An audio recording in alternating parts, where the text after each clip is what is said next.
Today's podcast of Hellbent for Horror is brought to you by Audible.com. Get a free audiobook download and a 30-day free trial at audibletrial.com/Hellbent for Horror. Audible has over 180,000 titles to choose from for your iPhone, Android, Kindle, or MP3 player.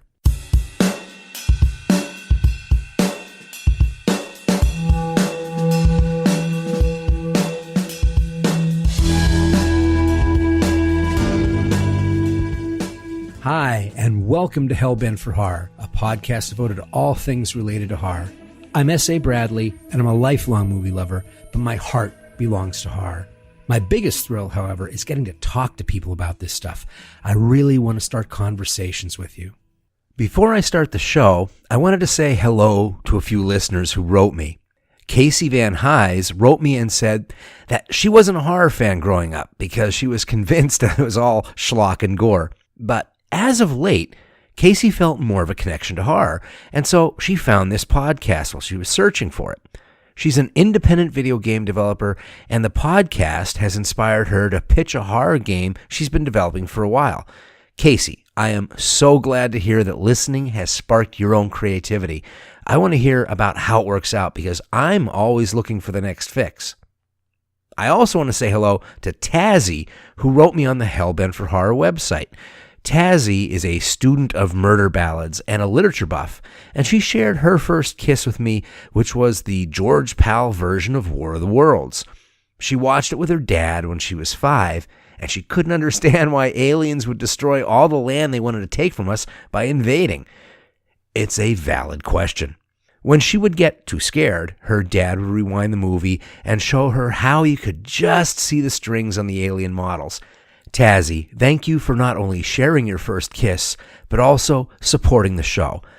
I could tell your contribution came straight from the heart, and that means so much. Now, the obligatory plug for the Hellbent for Horror Patreon site. If you don't know, Patreon is a crowdfunding site for people to support creators of all sorts of work. You can support the show by pledging a set amount for each episode I release. If I don't put out an episode, you don't get charged. You can also do like Tazzy did, which was a one-time contribution by way of PayPal, which we have a link for on the website. If you like the show and you feel inspired to contribute, even as little as $1, it will really help me to continue to devote my time and effort to the show. You can find my Patreon page at patreon.com and then search for Hellbent for Horror. There's also a direct link to it on my website. But there's all kinds of ways to support the show. You can also write reviews of the show on iTunes and Stitcher. That helps get the word out to other horror fans and helps us grow. Hey, thanks so much for your support. And now on to what we're here for, the show. I remember the first time I saw a dead body. I was still in kindergarten, so I must have been around 5 or 6 years old. My family lived in a brick double residency home. We rented one side of the building, and our landlord lived on the other side. It was summer, and my younger sister and I were playing in the house while my mother ironed clothes. The TV was always on, and it was always tuned to my mom's soap operas. I can't be positive what was on that day, but for the sake of storytelling, let's just say it was Dark Shadows, the one I'd watch. Anyway, my mother leaves the living room to put away clothes, and suddenly my sister and I are jolted by a series of really loud bangs. It's as if the sound is inside the ceiling and in the walls, and there's a violence, a heavy mass to this sound, uncontrollable. We are both scared to death. My mother runs in the room and looks around and asks us what happened. And she searches the house, floor by floor, but she can't find anything wrong. And then she goes to the porch to check on the landlord's side of the house. My mother runs back through the living room and into the kitchen and grabs the phone. She is a mess. In an instant, the porch is full of neighbors. And then a police car and an ambulance show up.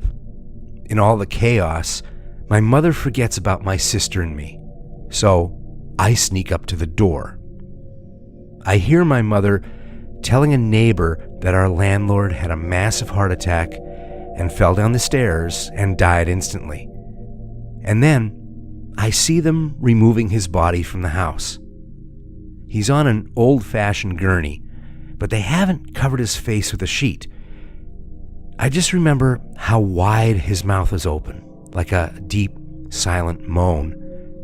As an adult, I realized they probably took his dentures out to try and resuscitate him. But to me, it was a big, dark hole. And I remember how weird he looked without his glasses, how tiny his eyelids seemed. And I remember how he just didn't look real anymore. It was him, but it wasn't him, and I couldn't take my eyes away. My dad was still at work, and my mom was getting hysterical. She was an emotional wreck, and she was starting to lose the bubble. I saw another neighbor hold her close and talk her through it, telling her to keep it together for the kids. And suddenly, I was scared. All of these adults, and nobody knew what to do. That death was going to have a big impact on my life. We were renters, so we had to move quickly, and we moved right to the edge of town. So overnight, I lost all my friends and the comfort of the bedroom I was born in, and I lost a sense of security. My life got tossed up in the air by the landlord's death, and I never even knew his name. If death is a part of nature, it is a part of nature like Godzilla is a part of nature. If Godzilla decides that a skyscraper in Tokyo needs to go down, it goes down. But while he's doing that, just a flick of his tail might take out your neighborhood too, and change the course of your life. I saw my fair share of death and dying as a kid, and I think it's one of the reasons that I got into horror movies. It was a way to deal with fear and grief that was way too complex for me to articulate at a young age. Hell, I still have a hard time articulating the fear and grief that death brings to me. In a movie or a book, we get to face these fears in a controlled, safe environment. Horror movies tap into our anxieties about death and our fears of dying, and we find a release for that anxiety in them. But no movie, no book, holds a candle to the real thing, death. It's the big kahuna. And just the threat of the presence of death can freeze brave men right in their tracks. But what is death? Is it a force of nature? Is it the lack of a force of nature? Is it a state of being or a state of not being? For as prominent and profound as it is, death itself is still a mystery. Even physicians find it a challenge to define what death is in a medical context, because the boundaries between life and death are still conceptual in nature. With the advent of CPR, no heartbeat or pulse no longer defines death. We can say death occurs when consciousness ceases to be, but there are billions upon billions of single-cell organisms that are certainly alive, but are probably not conscious, and they outnumber us by a lot, so we're not the majority. And things like no pulse, or no heartbeat, or no brain activity are just symptoms. They are things we look for, but they aren't this thing called death. There's even a medical term that expresses the mysteriousness of death.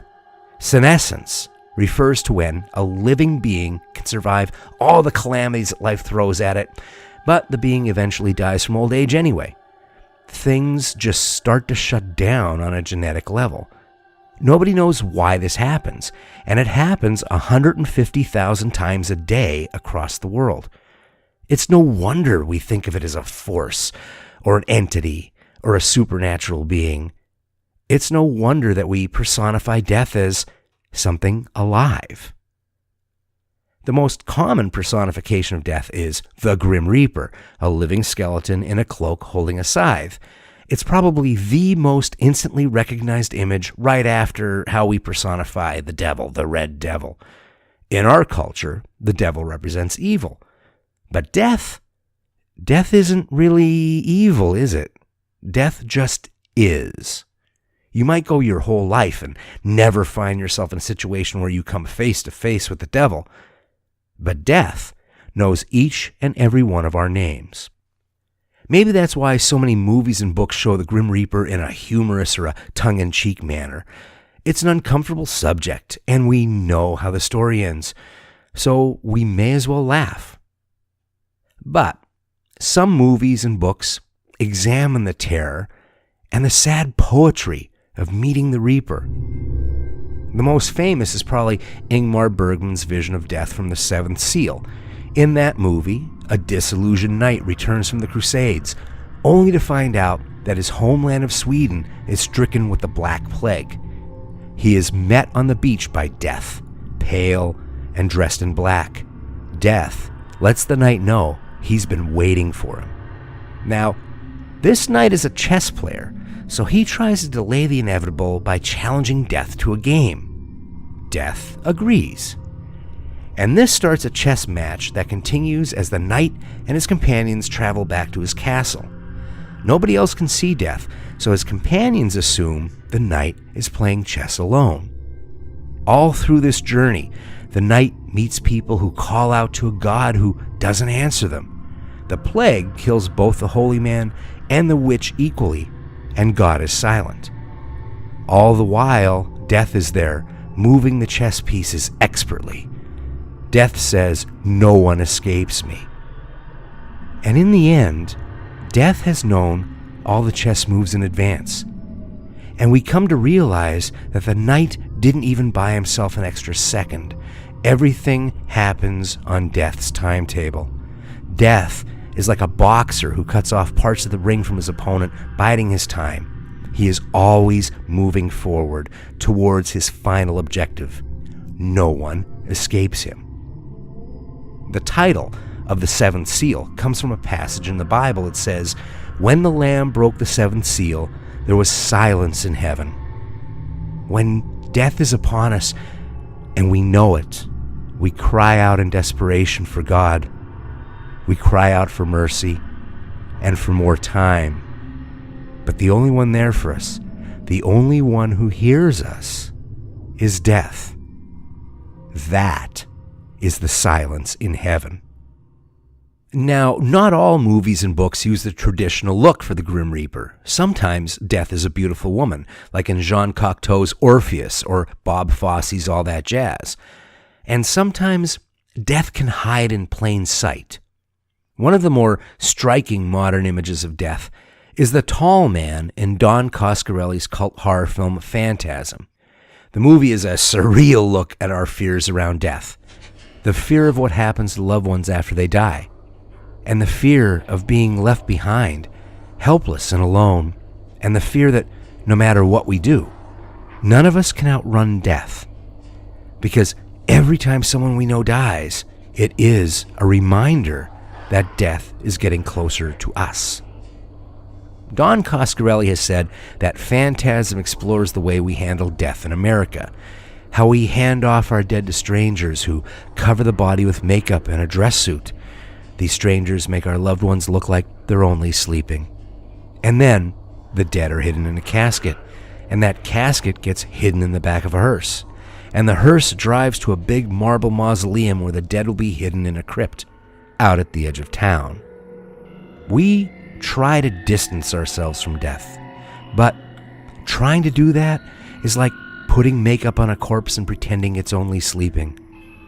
A phantasm is a phantom or a dream or a trick of the mind. It is an illusion. This movie unfolds within dream logic, or more accurately, nightmare logic. But even though Phantasm is a head trip, at the center of the film is the relationship of two brothers who are orphaned after the death of their parents. And our narrator is Mike, the youngest brother, and we see the story through his eyes. Death has taken his parents, and he believes death isn't done with his family yet. And he is terrified of losing his older brother and being all alone. Have you ever lost a loved one and had horrible nightmares as part of the grieving? Your mind can't rest, and it plays tricks on you, and you even entertain flights of fancy. That's the nightmare logic inside of Phantasm. And in this film, Death is the owner of the mortuary where Mike's parents are interred. He is known only as the Tall Man. He is dressed in black, and he rarely speaks, and he stares right through you. But once you get his attention, he is locked in on you, and he just walks after you with a singleness of purpose, and he can be anywhere, and he is relentless, and he is unstoppable. Life is a game, and you might play a good game, but when the game is over, you go to the tall man. It's an odd matter of coincidence that both Phantasm and director Dan Curtis's horror film Burnt Offerings share a location site, and that's the Dunsmuir Mansion in Oakland, California. It's an even odder coincidence that I now live just a few miles from the Dunsmuir Mansion. Both Phantasm and Burnt Offerings are important movies in my life, but the reason Burnt Offerings resonates is much more personal. A year or so after our landlord died, my parents got divorced. Circumstances led to my father and I living at my grandparents' house for a little while. Unfortunately, my grandfather was dying at the time, slowly and painfully. He was a baker, and after years of working around loose flour, he had developed white lung. His lungs were hardening from the inside, so he was slowly suffocating. The cruel irony is that he became a baker so he didn't have to work in the coal mines, where he might have gotten black lung. My grandfather had this disease for many years, and since I was still very young, I only knew him sick, and he terrified me.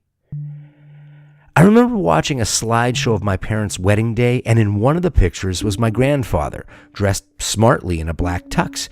He had a strong build and a powerful jaw and steely eyes. The disease had changed all that.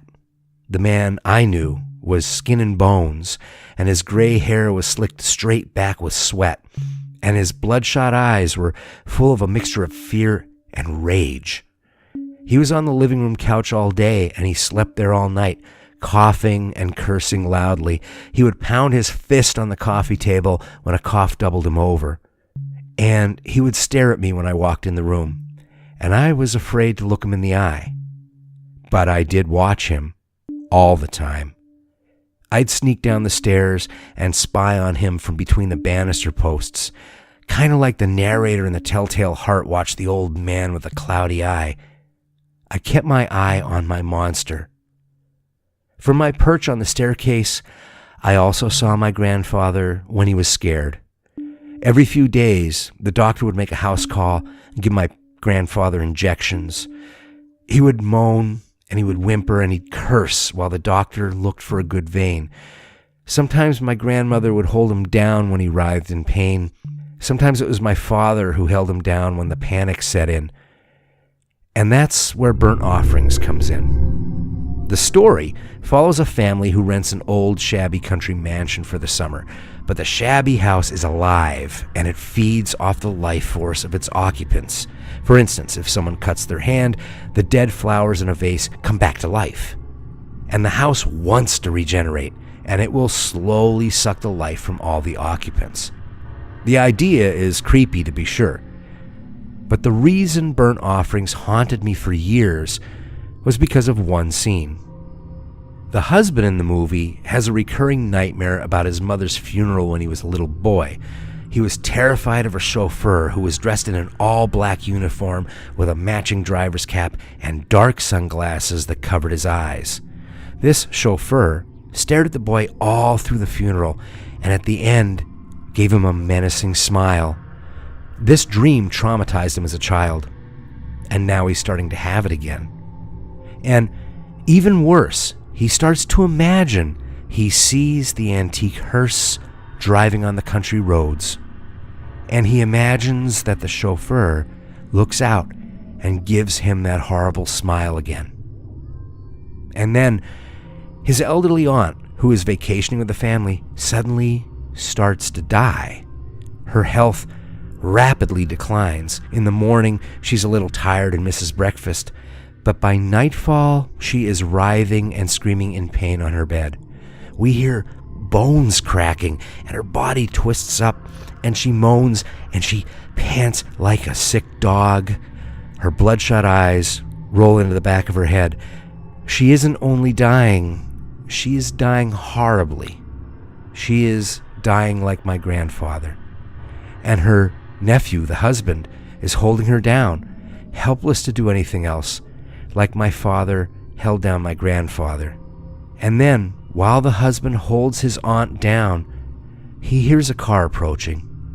He thinks it's the doctor, but when he looks out the window, he sees the antique hearse coming up the road.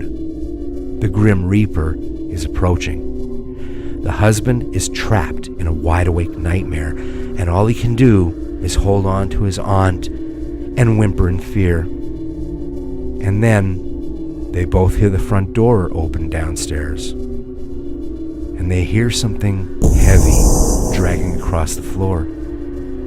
They hold on to each other desperately, both of them crying, and that heavy dragging sound is coming up the stairs.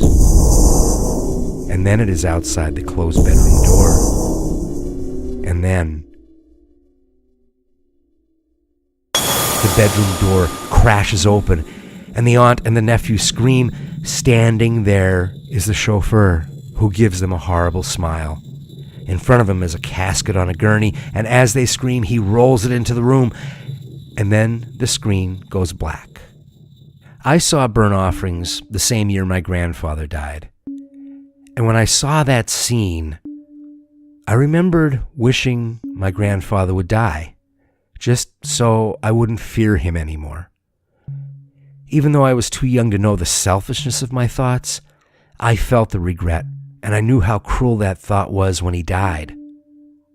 And then I started having dreams with a chauffeur in them. My grandfather went in his sleep. They said he died peacefully. The death may have been peaceful, but the dying was not. I have a friend who has a congenital lung disorder. Over his lifetime, this has caused the steady deterioration of his lungs, and now he is functioning on 1/3 of one lung. 1/3 of one lung. One day he confided in me that he has died twice, and he was brought back. He told me that he has never been as terrified as he was during those 2 moments. The second one might have been a little worse because he knew a little more. Sheer terror, sheer terror. He was crazy from the fear. And then, all at once, everything just relaxed. No fear. Just like slipping off the edge of a pool into the water. And then, both times, there was nothing. No light, no tunnel. And then he was revived. And between my friend's experience and watching the last months of my grandfather's life, I started looking at death a little differently. As my friend said, I don't fear death. It's the dying that terrifies me.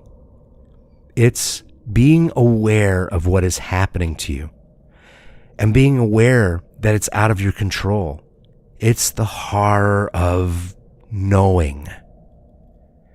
Maybe that's why Jaws scared me so much when I saw it as a kid. You're out swimming and having fun, and suddenly, faster than you can register it, the water around you is replaced by a mouth. The pain would be horrible, but the knowledge that you are being eaten, that part of you right now is inside of something else. That part of you is no longer yours. The absolute horror of knowing that is happening to you. What if, while all of that was happening, you saw the Grim Reaper reaching his hand out to you? What would be more frightening, the Reaper or the shark? It's that fear of dying that fuels why we watch horror films. We get to confront a fear that is hard to articulate because it's all primal emotion. But when that horror of knowing is done well in a movie, we have a visceral response. It hits us hard. You know when it's done well because there's no cheering or laughing in the audience. These are moments when you can hear a pin drop in the theater. And I will say, those moments are pretty rare. A death that hits you in the gut doesn't always equate with buckets of blood, and it doesn't matter if the situation is realistic or if it is fantastical. The key ingredient is emotional connection and empathy. If we relate to the victim, we suspend disbelief, and then we are vulnerable. And that's one of the reasons I never was a big fan of slasher films. I know. For all the carnage and body count, there's very little emotional investment there. Of course, it's all a matter of taste and what you're looking for in a horror movie. There's a huge audience for slasher films, and sometimes you just want to get grossed out. Let's face it, sometimes you just want a greasy cheeseburger and chili fries. Far be it from me to deny anybody their cheeseburger. But slasher films aren't cathartic to me, and I go to horror movies to get an emotional release. And for the sake of this discussion about dying, I want catharsis from that dread. I want to be scared. I want to be able to hear a pin drop in the theater. I mentioned Jaws before, and the first attack, the death of Chrissy, all alone in the sea, is one of the best I've ever seen. And we see no blood. But that scene is executed so well that you are right there with her. And the scene takes its time. It starts with a jerk downward that barely takes her under. It allows you time to let it sink in. What is happening? And the dread hits our gut. And then the violence explodes, and the horror of knowing grabs us by the throat. It's one of the most horrible and lonely deaths in film. I respond to films that respect death and dying enough to disturb the viewer with the experience. They are a meditation on the loss of life, and they are committed to making you feel that loss. They do not leave you off easily. Hitchcock pioneered the messy, slow, and lonely death, that horror of knowing. You can see this kind of death in David Cronenberg's Eastern Promises, and you can see it in Austrian director Michal Haneke's Funny Games and Piano Teacher. But the most disturbing death, the most heartbreaking and memorable death in cinema, in my opinion, does not happen in a horror film. The movie is Sometimes a Great Notion, and it was directed by the star Paul Newman. It's the story of an iconoclastic logging family in Oregon and their fight to remain independent. It's a rough and angry life cutting down trees, and danger is always just an inch away. Paul Newman plays Hank, the eldest son, and Richard Jaeckel plays Joe Ben, his half-brother. Where Hank is prickly and he feels the weight of the world, Joe Ben is a dim-witted joker. He's the kind of guy that everything bounces right off. A simple optimist. One day, a tree breaks loose from its chains and rolls down the hillside and crushes the arm of Hank's father. It also knocks other trees down, and they roll towards the river, where Joe Ben is sawing wood with his chainsaw. Now, Joe Ben dives to keep from getting crushed, but one of the trees comes to rest on top of his legs. He's pinned to the shallow riverbed, but seemingly uninjured. The father, however, is in critical condition, so Hank stays to help Joe Ben while the rest of the family rushes the father to the hospital. The two men are alone, and since they are independents, there are no other loggers around to help. There is no incidental music on the soundtrack. All we hear are the birds and the river water and the wind in the tall, beautiful redwoods. This scene plays out with long takes and very few cuts. We are watching a situation that just happens. Even though he's pinned, Joe Ben seems unconcerned. He's more embarrassed than anything. Hank, on the other hand, is very concerned.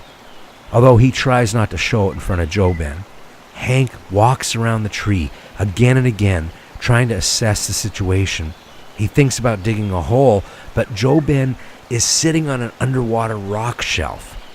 All the time Hank is trying to do this, the camera just watches, and the birds sing. Joe Ben tells Hank to quit wasting his time. It's okay, because he's not in any pain, and the shallow water only comes up to his waist.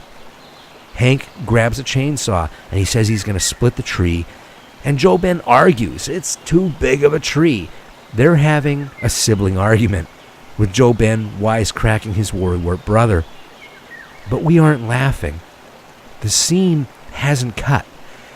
And while Hank rushes off for a chainsaw, we sit there waiting with Joe Ben. And the birds keep singing. And when Hank returns with the chainsaw, he starts cutting the tree as close to his brother's body as he safely can. And the sound of the chainsaw is like a scream that echoes off the impartial redwoods. And the tide is coming in, and the water starts to rise. Hank keeps trying to cut the tree, but it is too big. And he gets the saw too close to the water and floods the engine. The chainsaw is frozen deep in the tree. Joe Ben is optimistic. He thinks the water rising is a blessing. All they have to do is wait, and the water will rise the tree, and he can swim out from under it. And the water does move the tree, but not straight up. The tree slowly starts to roll in the direction of Joe Ben. The tree rolls just a little, and it pushes Joe Ben back just a little. And the first wave of panic hits Joe Ben. You're not going to let this river drown me, are you, Hank? And Hank shouts to the trees for help, and his words echo. And then the tree rolls just a little again. This goes on for minutes, with Joe Ben babbling and having weird bouts of panic laughter. And Hank is telling him, shut up, calm down. And the tree rolls again. And now, only Joe Ben's face is above the surface of the water. Hank tells his half-brother not to worry, that he will breathe for him when he goes under. When he goes under. He will blow air into his mouth every minute until the log floats away.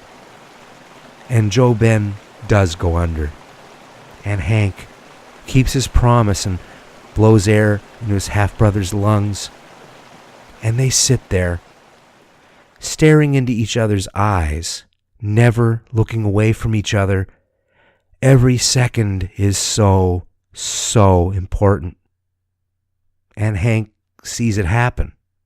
He sees the uncontrollable panic laughter building on Joe Ben's face. And Hank screams, and he cries, and he begs with him. And then it is all over. And all that's left is the birds singing. I don't fear death. It's the dying that terrifies me. When I think back on the deaths of my landlord and of my grandfather, I think of the loneliness of their deaths, the indifference of the summer day, or the dark quiet of a sleeping household, the terror of the normalcy of it all, the breaking of the seventh seal, the silence in heaven. Maybe we've got it all wrong. We fear the Grim Reaper, but maybe he's that feeling of sliding off the edge of the pool into the water that my friend talked about. Maybe he's the anesthesia for the real monster, the process of dying. Maybe when he says, "No one escapes me," it could mean nobody enters alone. When I visited Ireland, I went to an old cemetery in the South Country, and I looked at the tombstones, which were a mixture of modern Catholic and those that were decidedly more pagan. Even if they had a crucifix on them, they also had these spirals and runes chiseled into them. And I noticed that when I looked at the decidedly Christian stones, there was grief written all over them, how much the loved one is missed, and the words beloved and sorrow chiseled in. But on the pagan ones, there were references to things like, he is in the wind, and as above, so below. Not a loss, but a return. I think I kind of like that pagan sentiment, that if death is totally natural, that the reaper just might be the wind. You can laugh at the whole more cowbell thing, but Blue Oyster Cult's Don't Fear the Reaper has some profound lyrics. Seasons don't fear the reaper, nor do the sun, nor the wind, nor the rain. We can be like they are. But it's the final verse, where a woman has reached her last night of sadness, and it was clear that she couldn't go on, and he appears, the reaper. And he gives her his hand, and he tells her not to be afraid. And when she takes his hand, she is no longer afraid. The song starts edgy and scary, and it ends with an act of compassion from the last place you'd expect it to come from. I can wish for a compassionate Grim Reaper, but I'm in no hurry to find out. And I watch horror films to help release the anxieties I can feel around death. And I have a biopsy coming up really soon, so it's been on my mind.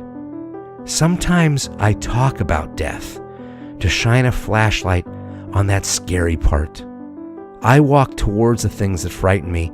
It's something that horror movies train me to do. Because pretending it doesn't frighten me will not add a minute to my time. I don't want to be guilty of putting makeup on a corpse and pretending it's sleeping.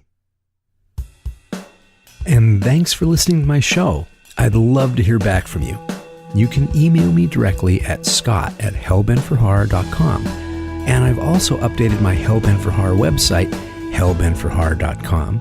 You can download every episode directly from there, read any newsletters, and you can go to any of my social websites and emails all from the homepage.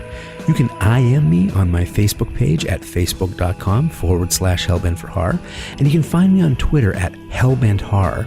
A lot of the great conversations I have with fans happens on Twitter at hellbenthorror. Now, for you, the listeners of Hellbent for Horror, Audible is offering a free audiobook download with a free 30-day trial to give you the opportunity to check out their service. To download your free audiobook today, go to audibletrial.com/Hellbent for Horror. If you like the show and you're curious about audiobooks, sign up for the service through Hellbent for Horror. It helps make this podcast sustainable for me. I thank you in advance. And thank you for listening, folks. Hellbent for Horror was written and broadcast by me, S.A. Bradley, and produced by me and Lisa Gorski. You can now subscribe to the Hellbent for Horror podcast on iTunes, Google Play, Player FM, and Stitcher. And if you like the show, please consider writing a review on iTunes or Stitcher or Google Play. It really helps. Till next time, stay hellbent.